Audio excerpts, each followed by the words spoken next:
Are you looking to get your home sold? Let's talk smart pricing. If you are a seller or a homeowner who's considering selling your home, you may have heard of this term called smart or intelligent pricing. And if you haven't heard of the smart pricing philosophy, welcome to the podcast brought to you by Kasama Lee. This is Kasama Lee, your community realtor.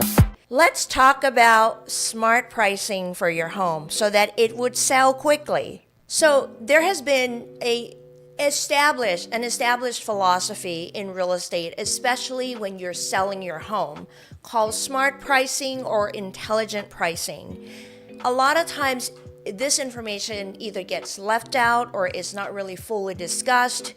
Here's the thing, right? I am a homeowner. We actually own several properties. That's part of our retirement portfolio.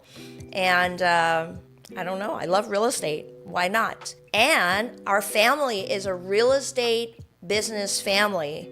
Of course, we would have our investment as part of our portfolio in real estate, right? And we love it. Here's the thing. If you are looking to sell, your home is this pride and precious asset that you have had over the years. Of course, you're going to be a little bit biased about the value of the home. And I can't tell you how many sellers that we have worked with that when we start out, they have a different opinion of the price of their home that it should sell for. Well, here's the thing. The price of the home that it should sell for may not be the price of the home that you actually put on the market. That's a lot of information loaded in there just now.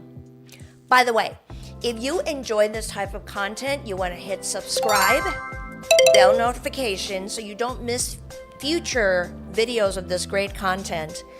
I appreciate your support, sharing, and liking and commenting on our videos so that we can get more of this great information out to more people.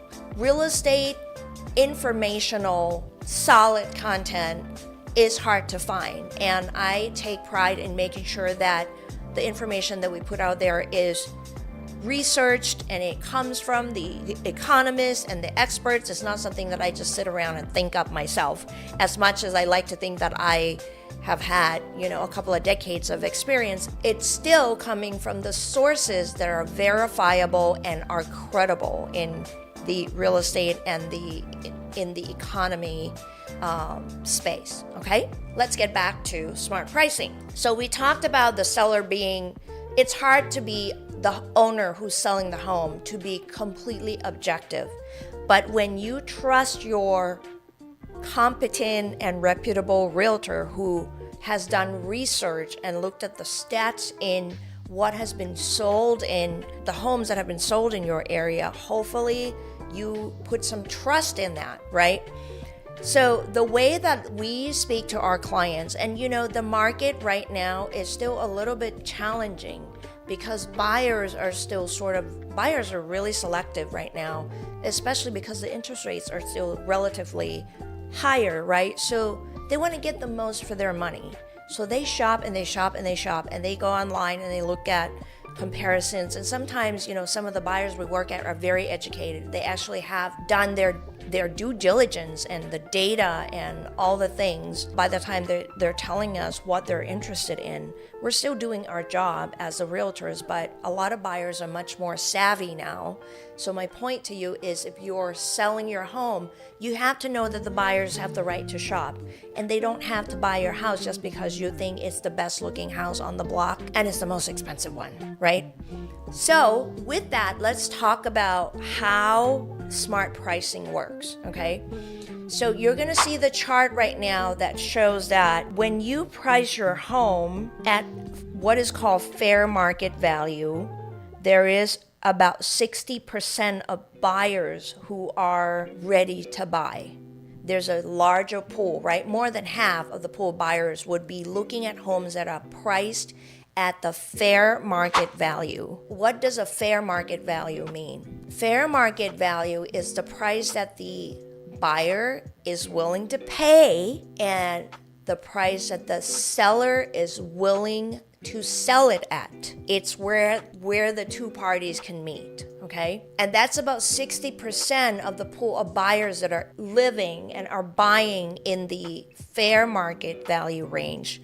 Now, if you're a seller and you feel like, my house is worth more than the fair market value, and let's just start higher. Let's start at 10% or maybe 15% above the market, above the fair market value. So what that looks like is, let's say the price of the house is $500,000. That's the fair market value. You want to go 10% above that. So you're listing it at $550,000. You're $50,000 above the fair market value, where there's less buyers in that range, right? Because if they're looking at the 500, they're looking to see what other 500 homes are available. They're less likely to reach up to go to your 550. What happens is, the other thing that's important for you to remember is that the first 2 weeks, 14 days when your house hits the market is when your house is the hottest, it's the freshest, people can see it, and after the 2 weeks it starts to date, because there are other newer houses that are coming on the market. And when you go 30 days on the market is what we call days on the market, or DOM, and the house has not gone into escrow, the buyers are starting to think, well, let's just wait till they drop the price, because clearly it's overpriced. That's an opinion, right? You, the seller, has an opinion as well. But what we're trying to get to is the market of buyers. And if the market of buyers are saying their opinion is that it's overpriced because nobody's buying it, well, they're just going to wait, and they're not going to make an offer at your asking price, which is 10% above or 15% above. You may end up with a buyer who will submit a below asking offer. And I know that there's sellers who, that's their philosophy. It's like, well, let's just let them come in below the asking price, because that's what they're probably going to do. So my question to you is, if we think about this logically, if you know that you're willing to entertain an offer that is below asking price, why don't we just do the price modification? We call it the price improvement, to the price that you're willing truly to entertain, because now you're pooling. Remember, I told you fair market value is 60% of buyers, okay? When you go 10% above, we're talking about 30% of buyers that are looking. Your probability just is cut in half when you're 10% above market value price. So why don't we just bring the price down to where the majority of the buyers' pool is, so that you can get more eyeballs on it, and you could probably get more traffic and more showing on it, right? So that's when you price above, that's what happens. It's proven. It's the formula that happens every single time, year after year. It doesn't matter what the market condition is doing. That's just how the sellers and the buyers work, okay, in relationship to the fair market value. So now let's talk about when you price the house below fair market value. So statistics have shown, and you can see on the chart here, if you price the house at 10% below fair market value, studies have shown that there's 75% of the pool of buyers looking there. This is where the magic actually happens. So back to our $500,000 home example, you are pricing it 10% below, which is minus $50,000. So now you're coming on the market at $450,000. Do you think, if you are the buyer and you're shopping in up to $500,000, you're seeing what $500,000 can get you, what's on the market, you see this house comes on the market, average condition, doesn't have to be all spruced up, but guess what? It's $450,000, and there's a larger pool, 75% of buyers living here. So if you end up coming on below market, you're now going to get, guess what?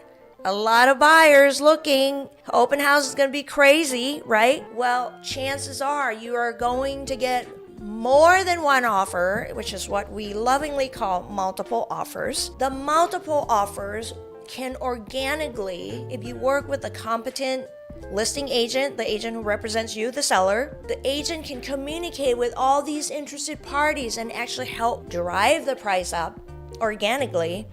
And you can end up netting what you were gonna net or maybe more because of the multiple offers, because the seller's agent can actually be requesting for highest and best. So in other words, buyer, whatever that you can do, bring us your highest and best offer, and we will then look and see what comes in.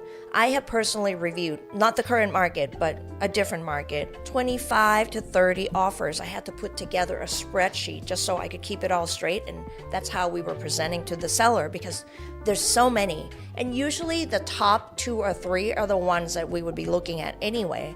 So as I would go through each offer, the seller would actually go, can we just stop there now? Because we know where the best offers are. We don't really need to be looking at all the low offers that are coming in, right?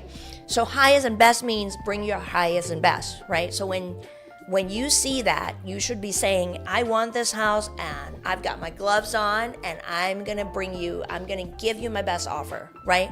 So that's how the seller ends up with the best and the strongest terms offer when it's priced below market. Believe it or not, this is happening right now as we speak, October 2024, in the Daly City area, the South San Francisco area. The houses are like ridiculously priced below fair market value, and they end up with, $100,000, $200,000 above asking price, and they end up hitting what they wanted to hit or higher because of the pricing strategy of pricing 10 to 15% below fair market value. It works, ladies and gentlemen. And here's the other thing to keep in mind. And I tell our clients this, the seller, okay? You don't have to accept the offer. So the question is, well, what if the offer comes in really low? What do we do? Do we have to take it? Absolutely not. You have the right to reject any offer. You have the right to counter the offer to the price that works for you, or you have the right to just say, you know what, resubmit a better offer. The seller has the right to respond in those ways. So a good listing agent, an agent who represents the seller, would actually guide you through that process when you get an offer. But here's the thing, ladies and gentlemen, you want to get offers. It's no fun to put your house on the market and you're packing your kids and your dogs and all the things, clearing out the house and keeping it neat on a daily basis every time there's a showing request. You want the showing request to turn into offers, and the one way to really be effective in that is how you price your house. You can't move the location of the house, right? So there's nothing we can do about that, but we can work with the price and have control of that. And you have to trust your agent that they're going to do what is in your best interest. Again, you have the right to say no if you don't feel that the pricing doesn't make sense to you. So I hope this is helpful to you. I mean, I get really passionate about this stuff because, smart pricing can change the whole experience of how your home is on the market and where you end up with it. I hope this is helpful to you. Thanks for watching and for hanging out with me. Feel free to comment, reply, whatever that we can do to help. We're here to support you. Thank you.